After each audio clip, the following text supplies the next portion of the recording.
पाटलाच्या खुपीलगत उभं राहून गेल्या 2 पिढ्या त्या आंब्याच्या झाडानं पाहिल्या होत्या आणि चालू पिढ्यांच्या गोष्टीही तोच आता पाहणार होता.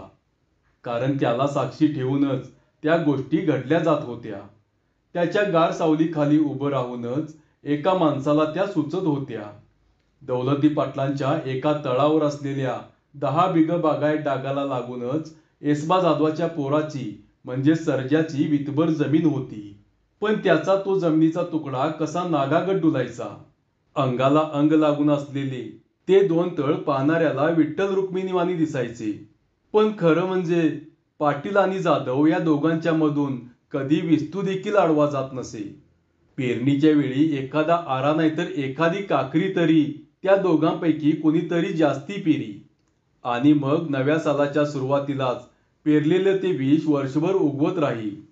मग पाटलांच्या गड्यांनी 4 काकऱ्या जाधवांच्या कापाव्यात किंवा जाधवाच्या सर्जानं पाटलांच्या पिकाचे 4 आरे ओरबडून न्यावेत असे सालभर सुरू असायचं.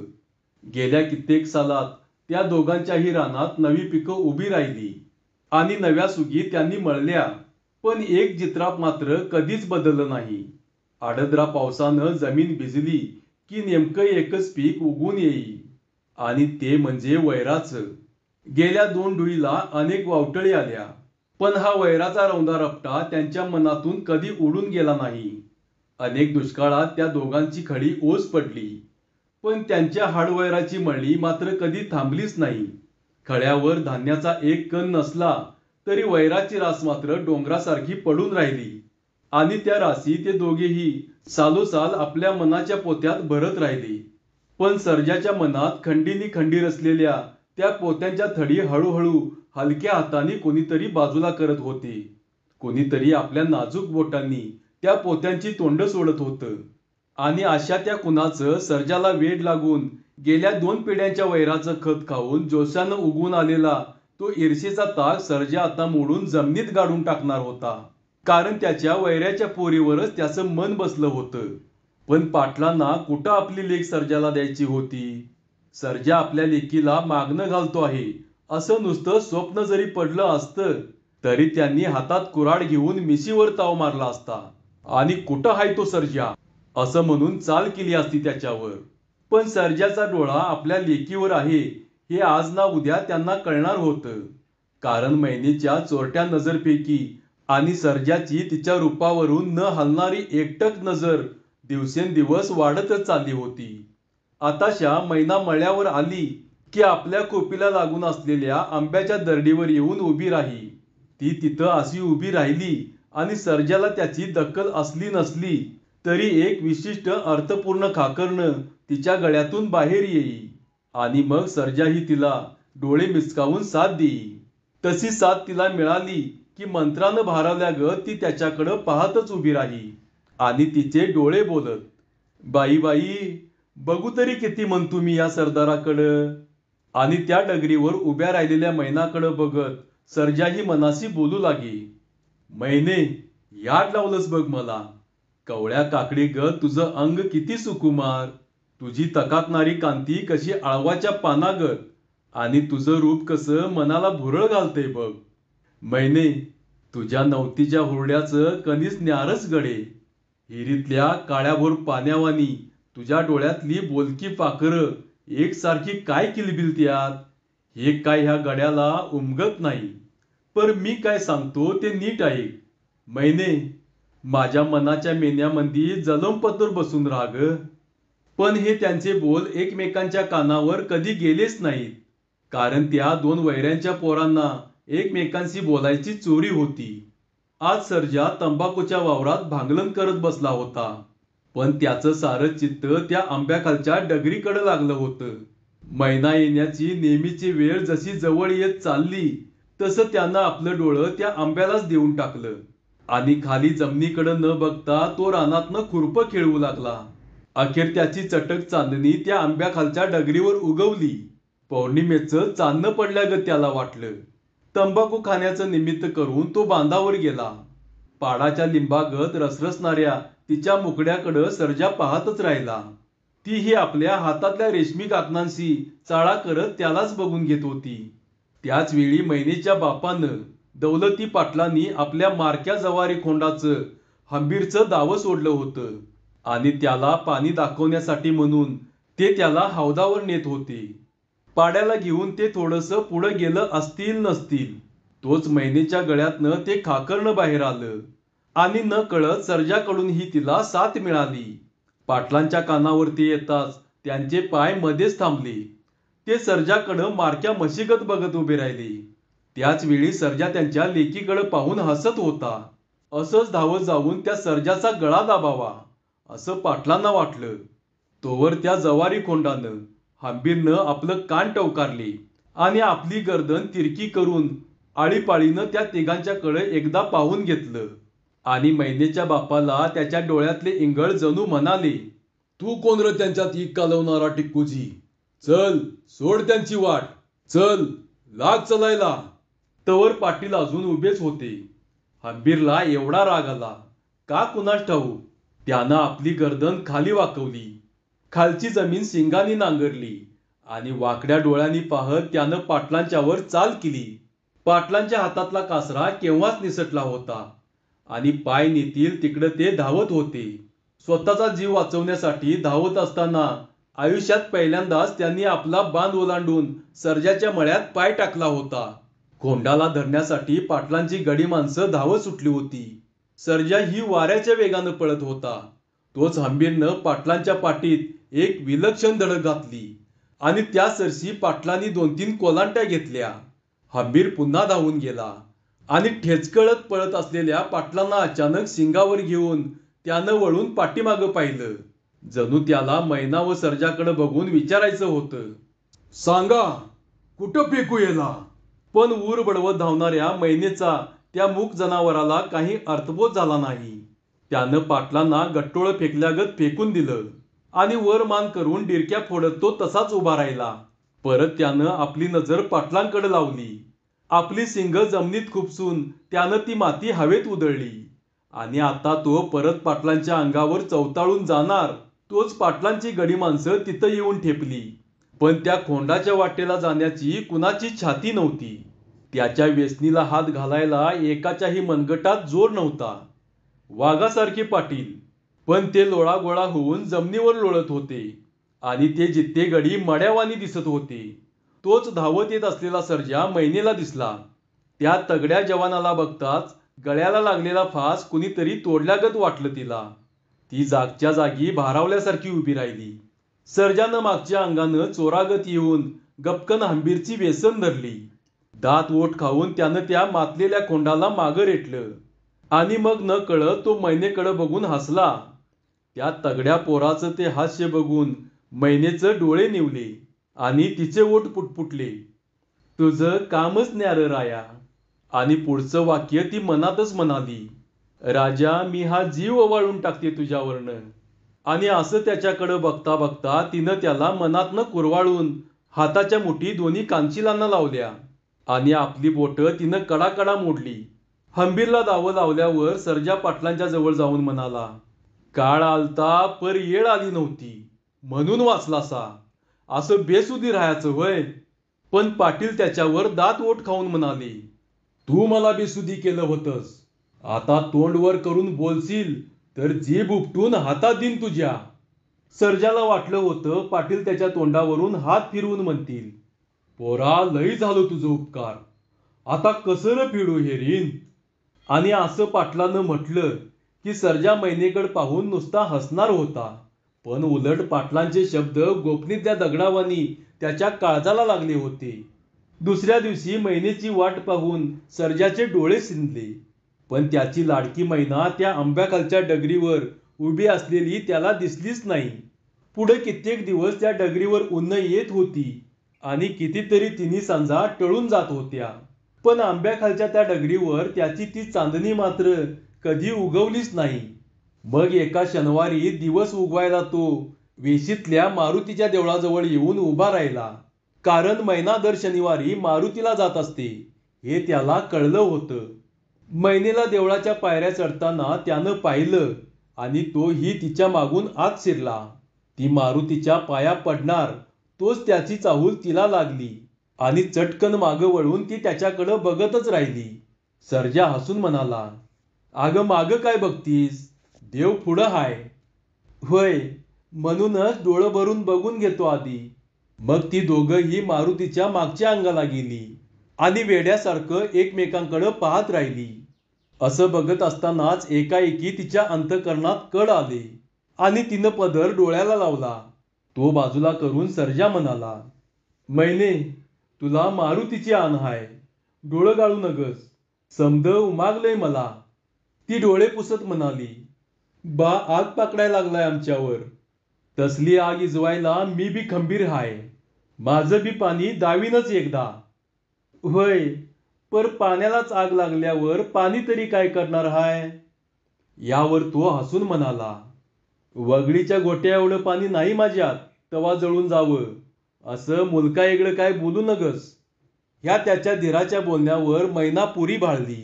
तिच्या मनात विचार आला, खरं हाय, ह्यांनी मनात आणलं तर ह्यांच्या पुढं कुणाचं घोडं नाचणार हाय? ह्याच्या मनगटाचा जोरच न्यारा. आणि ह्या पुढं जे विचार तिच्या मनात आले त्या विचाराने ती खुदकन हसली आणि मानेला एक गोड झटका देऊन ती आपली मान वळवून उभी राहिली. तेव्हा सर्जा तिच्या डाळिंबी गालाच्या एका फाकीवर टचकन टिचकी मारून म्हणाला, मैने, तू हळदीच्या रानात जलामलीस का सर्गाच्या पोटातनं उपाजलीयास? काहीतरीच तुमचं. असं म्हणून ती झटकन 2 हात लांब गेली. पण तिचा हात ओढून तो म्हणाला, केतकीला साप विळका घालतोय म्हणत्यात. ते मला आज कळलं बघ. ती घाबरून म्हणाली, म्हणजे ग बाई? तो तिच्या मुकड्याला न्याहाळत बोलू लागला, ह्या गोऱ्या पान गुलजार केतकी भोवती एका सापान विळका घातलाय. पण नुसता विळका घालून काय करणार हाय? बघशीलच तू. आणि ती त्याला अधिकच खेटीत भाबऱ्या सुरात म्हणाली, काय ते सांगा तरी. यावर चटकन तिची हुनवटी उचलून तो म्हणाला, तुला काय करायचं ते? होय, आम्हाला कशाला सांगशीला? पण या गोड बोलण्यावर ती एकदम सश्याच्या नजरेनं त्याच्याकडे टकमक बघतच राहिली आणि हलक्या आवाजात म्हणाली, बान पाडा इकाय काढलाय आणि तुम्ही तो घेणार आहेसा म्हण? होय, मीच घेणार हाय हंबीरला. तुम्हासनी खूळ तर नाही लागलं? नाही का? लागलंय की. चला, येडं इद्र बोलू नगसा. पायगुण बरा नाही त्या पाड्याचा. तुझ्या बाला बरा नसल, आम्हाला नव्ह. त्याच्या पायगुणानंच तू लई जवळ आलीस बघ माझ्या. जरा माझं ऐका, पाडा लई मारका हाय. म्हणून तर त्याला तुमच्या गळ्यात बांधणार आहे. त्याला दावणीला बांधशीला तर माझ्या गळ्याची. पण तिचं ते वाक्य पुरं व्हायच्या आधीच सर्जा म्हणाला, सुटल्या मनादी. आणि ती सुटल्या म्हणायच्या आतच प्रदक्षिणा घालत असलेल्या एका बाईनं त्यांना पाहिलं आणि एका हाताची मूठ तोंडाजवळ नेत ती आश्चर्याने म्हणाली, आत्ता ग बाई, मैने, तुझ्या बाला हे कळलं तर ऊस खाल्यागत सोलून खाईल की ग तुला? ती बाई गेल्यावर मैना घाबरी होऊन म्हणाली, बा सुपारीच्या खांडागत दाढच धरल. आता कुठं तरी दडवून ठेवा मला. अगं येळ तर येऊ दे. नवस कर मारुतीला, म्हणजे समजा चांगलं होईल बघ. नवस बोलून घ्यायचं अजून राहतीया होय? आपल्या लेकीच्या संशयानं पाटलांचं मन सारखं धुपत होतं. मारुतीच्या देवळातील भेट त्यांना कळली होती, पण त्यांच्या मानी मनाला ते पटत नव्हतं. आपला वचक विसरून मैना सर्जाची चोरून गाठीबिटी घेत असेल यावर त्यांचा विश्वास बसणं शक्यच नव्हतं. आणि म्हणून पक्की खात्री करून घेण्यासाठी त्यांनी एक बेत केला. तुळशीच्या लग्नाचा दिवस आज. पण पाटील दिवस बुडायच्या आतच रानातून परत आले आणि तेही मोकळ्या हातानीच. ऊसाची मोळी आणि हुरड्याची धाटं आज ते मुद्दाम विसरून आले होते. आणि मग खोटं सोंग करून त्यांनी मैनेला हाका मारून सांगितलं, मैने, बाळा आज मनच थाऱ्यावर नाही बघ. तुळशीचं लगीन विसरूनच गेलो. तू लगोलग खड्यावर पळत सुट बघू.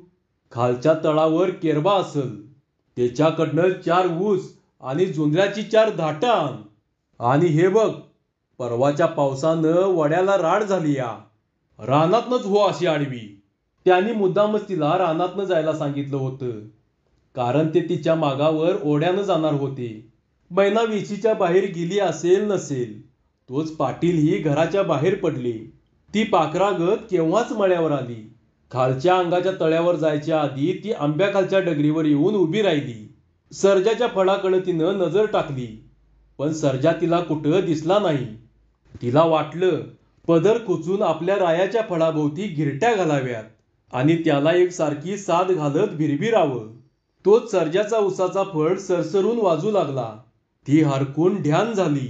तिचा सर्जास फडातून बाहेर येत होता. त्यानं डोक्याला एक फडकं गुंडाळलं होतं.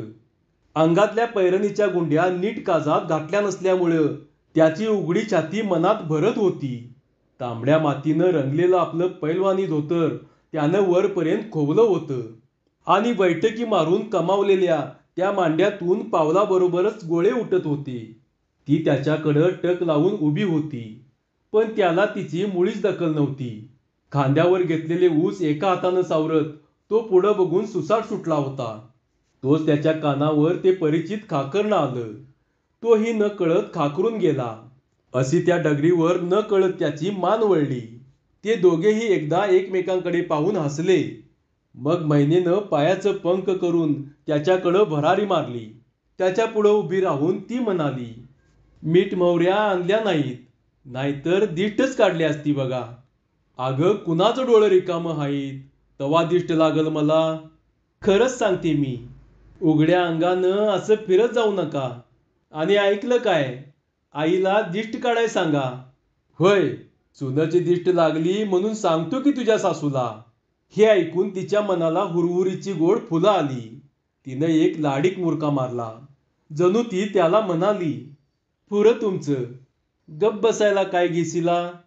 ती अशी लाजून तिथं उभी असतानाच मनगटा एवढी 2 ओली दाटं हातात घेऊन तिचा बाप समोरून येताना दिसला. तिच्या तोंडचं पाणीच पळालं. कुठंतरी गडप व्हावं असं तिला वाटू लागलं. ती थरथर कापू लागली. तिला सर्जाशी बोलताना पाहून पाटलांचा संताप कायदीतल्या शिजत्या रसागत उकळू लागला होता. त्यांच्या हातात विळा कोयता नव्हता, नाहीतर फडकऱ्यानं उसाचा शेंडा मारावा तसं त्यांनी आपल्या लेकीचं शिर धडापासून वेगळे केलं असतं. जवळ जाताच ते लेकीच्या अंगावर धावून गेले. तिच्या कमरेत विलक्षण चमक उठावी अशी त्यांनी एक लाथ घातली. त्या सरशी तिच्या अंगाचा तोल जाऊन तिचा देह धरणी मातीला बिलगला. मनगटा एवढं ओलं चिपाड तिच्या अंगावर सपासप पडू लागलं. ती 10 ठिकाणी अंग चुरू लागली. अंगाचा वाळूतला मासा करून ती बापाचं पाय धरत होती, पण ते दात खाऊन तिला फोडून काढत होते. आता ही पाटलांनी हवेत चिपाड उगारलं, पण त्यांच्या मनगटाला धरून सर्जा त्यांना मागं रेटत म्हणाला, पाटील, हात उगारशिला तर तुमच्या कुळदैवताला कापून खाशीला. तू बगलला हो सर्जा. असं म्हणून पाटलांनी त्याला बाजूला सारण्याचा प्रयत्न केला, पण तो त्यांचा प्रयत्न डोंगराला धक्का देऊन बाजूला करण्यासारखा होता. त्या पिकल्या पानाचा जोर सर्जा पुढं कितीसा चालणार. पाटलांचा राग ओसरेपर्यंत सर्जा त्या दोघांच्या मध्ये तसाच आडवा उभा होता. मैनेला पुढं घालून जाता जाता पाटलांनी मिशीला हात लावून सांगितलं, सर्जा, बघून घेतो तुला. पाटील, मी बी मस्त पुरून उरलोय. मेल्या आईचं दूध प्यालो नाही मी. आरमड्या, पाटला संग कुस्ती खेळतोस, ठावा हाय नव. कुस्ती तर माझ्या 5वीलाच पुजली या. ठावं नसाय काय झालं. घरी गेल्यावर पाटलांनी खुंटीचा आसूड हातात घेतला आणि पोटच्या पोरीला आडगळीच्या खोलीत नेऊन तिची चामडी सोलून काढली. तिनं डोळं पांढरं केलं आणि पाटलीनबाई ऊर बडवत आडवी आली. तेव्हा त्यांनी आसूड फेकून दिला. मैनेचा जीव पिळवटून टाकलेल्या धुन्यागत दिसत होता. त्या रात्री सर्जाच्या डोळ्याला डोळा लागला नाही. तो मैनेचा विचार करत तळमळत पडला असताना मध्यरात्रीला त्याच्या कडब्याची एक बडीम जळत असलेली त्याला दिसली. तो पडल्या जागेवरूनच म्हणाला, पाटला, झालं तुझ्या मनासारखं. अरे बडमीची लंका करून तू काय मिळवलंस. पर तू इसरतोस. एक दिस माझ्याच रानात येऊन आपल्या लेकीची बडीम रचशील तू. आणि सकाळच्या प्रहरी वैरण आणायला तो जोंधळ्याच्या रानाकडे गेला तर तिथंही नासाडी केली होती. एका कडेनं 6 आरे कापून टाकले होते. तो त्या कापलेल्या पिकाकडं वेड्यागत बघतच राहिला. पाटलांनी हंबीरला विकायला काढल्यावर सर्जानं आपल्यातर्फे एका हेड्याला धाडून तो पाडा आपल्या दावणीला आणून बांधला होता. पहिल्या दिवसापासून हंबीर त्याच्या जीवाचा मैत्र झाला होता. जनावर कितीही तिखट असलं तरी ते आपल्या धन्याला ओळखत असतंय. आपल्या धन्याच्या आबाळ्या एवढ्या मायेला ते कधी सिंग लावत नाही. सर्जा आणि हंबीर दोघंही दिवसभर काम करायचे आणि सारी कामधामं आटोपली की कडूस पडायच्या वेळी सर्जा काळ्या कोळतीचा भरडा हंबीर पुढे ठेवायचा. भरडा खाऊन झाला की हंबीर सर्जाचं अंग चाटत उभं राहायचा आणि सर्जा त्याच्या दोन्ही सिंगाच्या मध्ये खाजवत हंबीरच्या तोंडाजवळ तोंड नेऊन बोलायचा. लेका हंबीर, मागच्या जन्मी भाऊ होतास काय र माझा तू? हंबीरच्या संगतीत सर्जानं ज्या विचारांच्या गाठी बांधल्या होत्या त्या आता कशानंही सुटल्या जाणार नव्हत्या. पण त्याच्या बिचाऱ्याची रचलेली ही बडीम परिस्थितीच्या वाऱ्यानं ढासळत चालली होती. त्यातली एक एक पिंडी निराळी होऊन रानोमाळ पसरत होती. कारण पाटलांनी मैनेला घराबाहेर जायची बंदी केली होती. त्यामुळं सर्जाचं मन आताशा भारी कष्टी झालं होतं. तो रानात काम करत असला आणि मैनेचा विचार त्याच्या डोक्यात आला की तो आंब्याच्या झाडाकडं उगीचच बघत राहायचा. त्या आंब्याकडं बघतच त्यानं भुईमुग काढला. त्या आंब्याशी बोलतच त्यानं जोंधळ्याची मळणी केली आणि त्यानं घाणदिवीचं जेवण ओरखलं ते सुद्धा आपलं एक मन आंब्याखाली ठेवूनच. पण प्रत्येक वेळी ते झाड त्याला सांगे, खुळ्या पोरा, तुझी मैना इथं नाही आली. त्याच उन्हाळ्याच्या एका संध्याकाळी सर्जा हंबीरच्या दावणीला भरडा ठेवून त्या आंब्याकडं बघत बसला होता. तोच निसर्गातल्या कुठल्या शक्ती काय बोलून गेल्या कुणास ठाऊक. एकाएकी वरतीकडल्या अंगानं आभाळ काळं होऊन आलं. चारी बाजूनी वारं सुटलं आणि दाही दिशांचे ढग धावत येऊन एके ठिकाणी गोळा झाले. रानातली माणसं खोपीत शिरली न शिरली तोच विजा कडकडू लागल्या आणि आता आभाळाच्या पोटातला समुद्र उघडा होऊन पृथ्वीला मनसोक्त स्नान घालणार असं वाटलं. पण एकाएकी वाऱ्याच्या अंगात वेताळ शिरून तो साऱ्या दिशांनी गुंडाळून घेऊन धावत सुटला. त्या सैराटाच्या धुमाकुळीत खोपीवरची छपरं उडू लागली, कडब्यांच्या बडमी लवडू लागल्या आणि गवताच्या गंजा कलंडल्या जाऊन एका शिवेच्या पेंड्या दुसऱ्या शिवेला पळत सुटल्या. सर्जा ज्या झाडाकडं बघत बसायचा ते आंब्याचं झाडही हेलपटलं जात होतं आणि एकदम करकर असे दात खाऊन त्या झाडानं स्वतःला खोपीवर घालून घेतलं. सर्जा, सर्जा असे आर्त हाक त्या खोपीतून बाहेर आल्याचा सर्जाला भास झाला. तो त्या खोपीजवळ धावत आला. पण त्या झाडाच्या संभारात गुदमरून गेलेला पाटील त्याला कुठंच दिसला नाही. मग सर्जानं हंबीरकडे धूम ठोकली. हंबीरच्या शेपटीला हात लावायच्या आधीच त्यानं होऊनच त्या झाडाला एक हिसका दिला आणि शेपटीचा गोंडा पाठीवर घेऊन तो आपलं एक एक पाऊल पुढं रोवू लागला. ते झाड ओढून काढल्यावर सर्जा धावत त्या खोपीकडे गेला. पाटलांच्या खांद्याला जबर मार बसला होता आणि मगापासून गुदमरून गेल्यामुळं आता धड त्यांना बोलताही येत नव्हतं. लगेच सर्जानं एक्क्या जोडला आणि पाटलांना घेऊन तो घरी चालला. सर्जाला अंगणात बघून मैना दचकलीच. तिला कशाचाच अर्थबोध न होऊन ती नुसती धडधडत्या उरानं सर्जाच्या हालचालीकडे पाहत राहिली. सर्जा तिला म्हणाला, अगं बघतीस काय अशी? सोप्यात काहीतरी हातर तरी. मैना बापाला सुपानं वारं घालत होती. पाटलांना आता बरीच हुशारी आली होती. सर्जा पाटलांच्या जवळ बसला होता. मैनेच्या हातातलं सूप आपल्या हातात घेऊन पाटील म्हणाले, पोरा, लई उपकार केलंस तू माझ्यावर. आता कसं र फिरू हेरीन? सर्जा मैनेकडे बघत हसून म्हणाला, पाटील, माझं कसलं उपकार? मी बी हंबीरच्याच रिनात हाय. तोच बाहेर मोठाले थेंब पडू लागले आणि गाराही पडू लागल्या. पाटील सर्जाला म्हणाले, अरे बाहेर हंबीर भिजतोय नव का? त्याला आत आणून पडवीत बांध आणि कडवाळ टाक. आता हे फक्त पाटलांचं घर राहिलं नाही, सर्जा जाधवाचं बी झालंय आता. त्याच वेळी बाहेर अंगणात हंबीर गमतीत येऊन वर मान करून डिरक्या फोडीत होता. धन्यवाद.